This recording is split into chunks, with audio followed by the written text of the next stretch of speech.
Plaintiff Lisa Johnson says she didn't know the defendant until she attacked Lisa at a racetrack. Lisa claims on the night of the incident the defendant was intoxicated and naked, and Lisa was concerned for her well-being. But when Lisa tried to help, the defendant bit her. Lisa's suing for the assault and the balance due on restitution.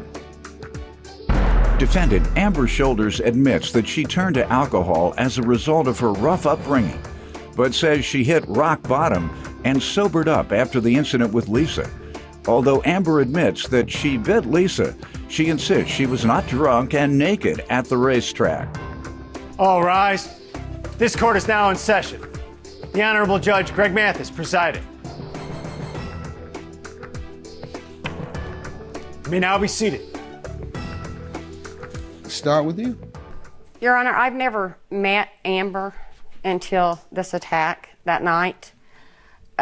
We go to an annual race every year. I've been going to this racetrack for 20 years. My husband races dirt late models. And when I got to the racetrack, I pulled up and I noticed there was a blue tent where all the cars parked. And then at that time, Miss Amber pulled in with another gentleman beside me, and she was intoxicated when she got there. She got out of the truck and a bottle of Fireball fell on the ground. And so I just went on my little merry way and doing my thing and therefore be supportive of my husband. Then I came back after he ran his heat races, because I do things in segments. After he ran his heat races, I came back to my vehicle, which I normally always do, so I can text our families and let them know what's going on and what he's done.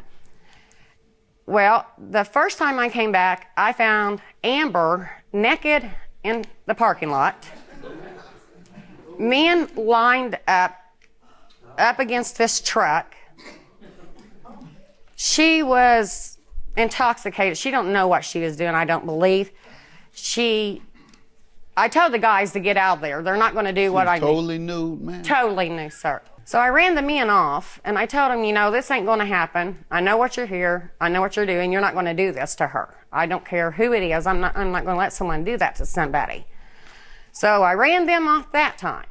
So I went back out after I texted everybody, and after I took care of that, took care of her, and got her dressed that time.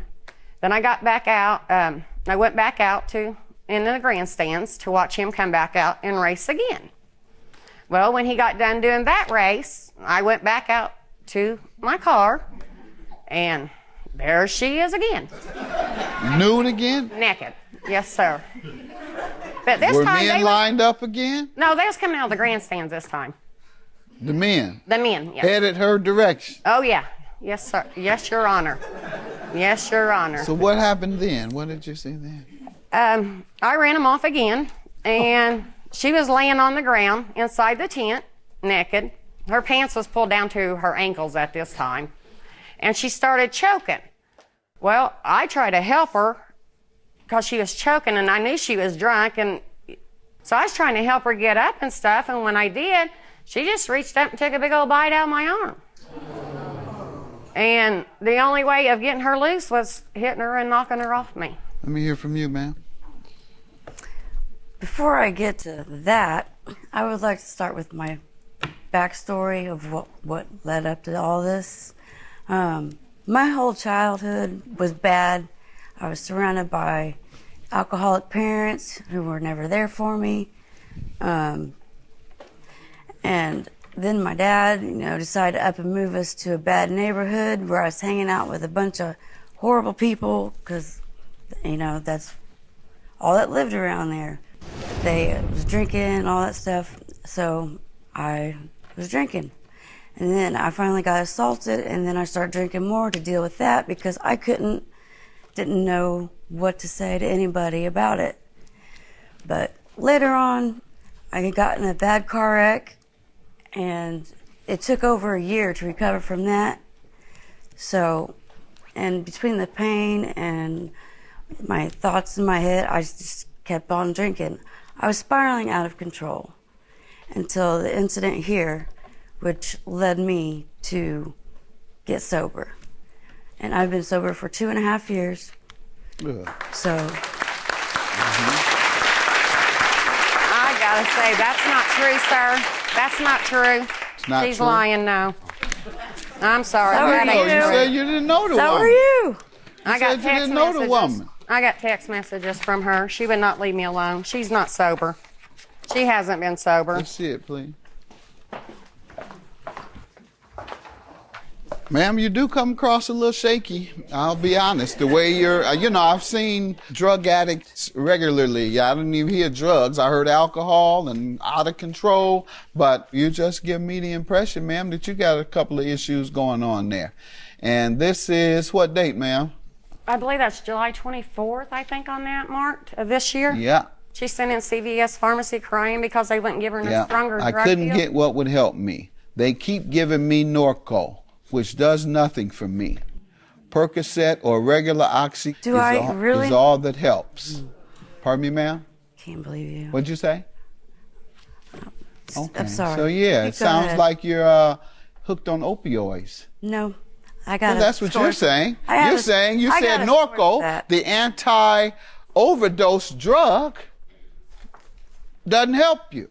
And I'm so glad that folks in the rural and suburban communities are getting help, and they're giving out Norco all over and hospitals to help people when they're overdosing. And the budget, even they just pledged $50 billion, the federal government, for opioid treatment. Let's give the government a hand for that. Exactly. That's wonderful.